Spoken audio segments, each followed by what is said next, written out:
جناح البعوضة أرجع منه۔ آج آپ کی جو خدمت میں حدیث مبارکہ پیش کرنی ہے وہ آقا فرما رہے ہیں کہ قد اذانا جہلا الشیعۃ، جاہل شیعوں نے مجھے بہت تکلیف وَحُمَقَاؤُهُمْ، اور احمق نادان، وہ ان کی خصوصیت بھی بیان کر دیا۔ وَمَنْ دِينُهُ جَنَاحُ الْبَعُوضَةِ أَرْجَعُ مِنْهُ، ان کی دینداری سے زیادہ مضبوط مچھر کا پر ہے۔ سمجھو ہمارے یعنی مچھر کا پر ان کی دینداری سے زیادہ مضبوط ہے۔ یہ تعبیر سمجھنے والی ہے۔ اگر آپ توجہ فرمائیں، ہم سب کا دین اکثر ایسے ہی ہوتا ہے، چھوٹی سی بات پہ کون اللہ اور کون اللہ کا خوف، ہاں جو دل میں آتا ہے، جیسا دل میں آتا ہے کر گزرتے ہیں، نہیں ہوتے۔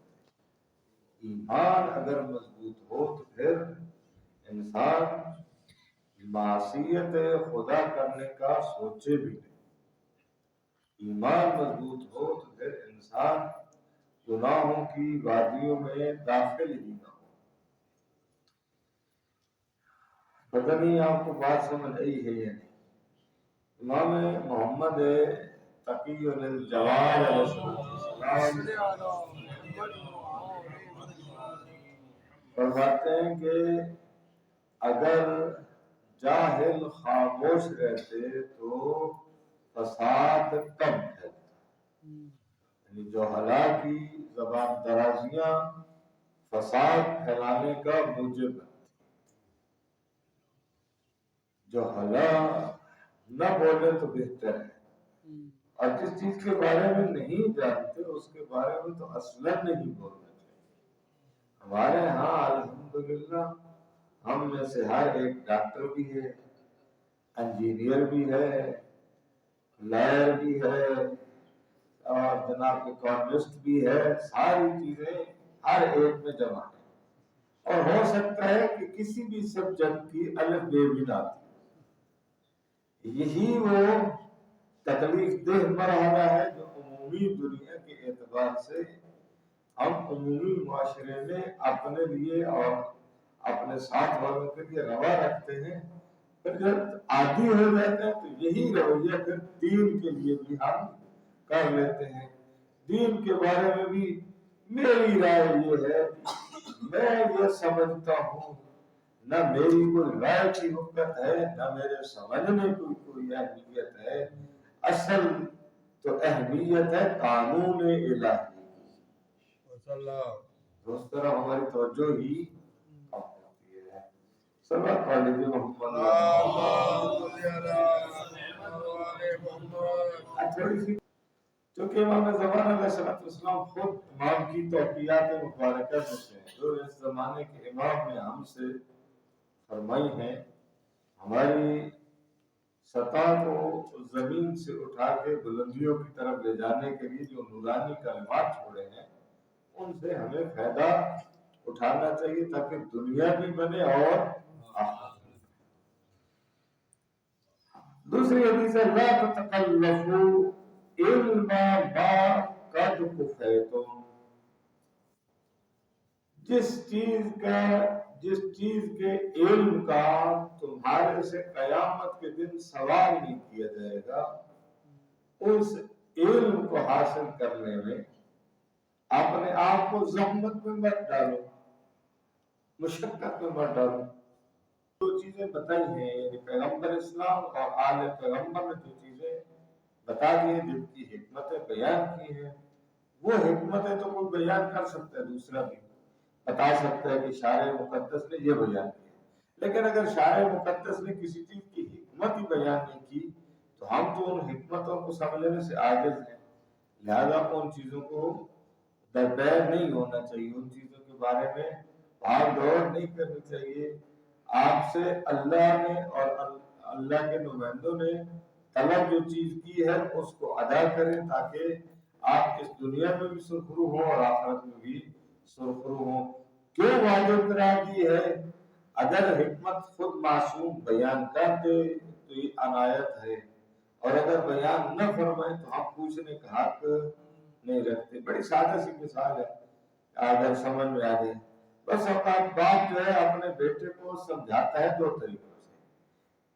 بعض دفعہ اپنے بیٹے کو کسی بھی اچھے یا برے کام کی جو ہے نا وہ نتائج بتا دیتا ہے کہ یار یہ نتیجہ نکلے گا، یہ کرو گے تو یہ نتیجہ نکلے گا، یہ کرو گے تو یہ نتیجہ نکلے گا۔ بعض دفعہ باپ سیدھا آرڈر جاری کر دیتا ہے کہ جناب آپ نے آج سے یہ کام نہیں کرنا۔ بیٹا ہاتھ رکھتا ہے کہ پوچھے؟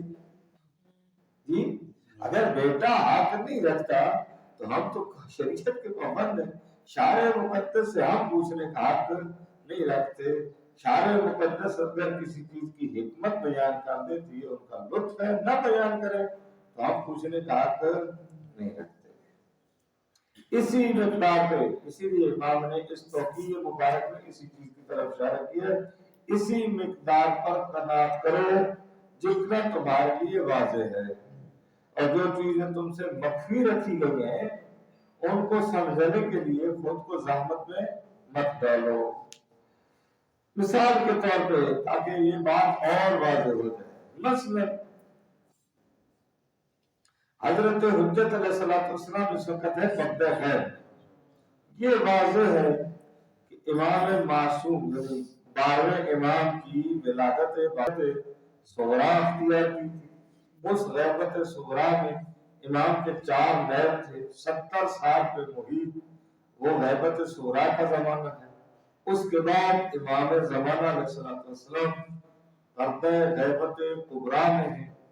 یہ یقین ہے کہ امام موجود ہیں، حیات ہیں، یہ کسی کو بھی پتہ نہیں ہے کہ امام کب ظہور فرمائیں گے۔ اب اگر کوئی اس بات کی توہم میں لگ جائے، ہر ایک سے پوچھنا شروع کر دے کہ امام کب ظہور کریں گے، مولانا آپ نے دین پڑھا، آپ کیوں نہیں بتا رہے امام کب ظہور فرمائیں گے، ہے تو اس چیز کو یعنی ظہور کی ڈیٹ کو سمجھنے میں اپنے آپ کو زحمت میں وہ نشانی اور چیز ہے بھائی، وہ ڈیٹ نہیں ہے، نشانی تو نشانی کی نفی کوئی بھی نہیں کرنا، یہاں ڈیٹ کی بات ہو رہی ہے، دن فکس کرنا وہ مخفی ہے۔ اور یہ نشانیاں بھی اچھی بات آپ نے کی ہے سرکار، جو نشانیاں کی ہیں یہ بھی ہم نہیں کہہ سکتے کہ یہی حتمی نشانی، اس کا بھی علم امام معصوم یہ حتمی طور پہ یہی نہیں کہہ سکتا کہ یہی جو ہے نا خروج جو ہے اس کے بعد حتماً امام کا ظہور ہے، یہ کوئی اس کا علم کسی کے پاس نہیں ہے، یہ علم مخفی رکھا گیا ہے، ظہور کا وقت مخفی رکھا گیا ہے۔ تو نشانیاں بھی نشانیاں اس لیے بتائی گئی کہ اپنے آپ کو آمادہ کریں کہ امام موجود ہے، ان کی ظہور کے لیے اپنے آپ کو آمادہ کریں۔ آمادگی چاہیے، آمادگی کے لیے شرط ہے، ظہور کے لیے آمادہ ہونا ہے، ظہور کا وقت مخفی رکھا ہے۔ مثلا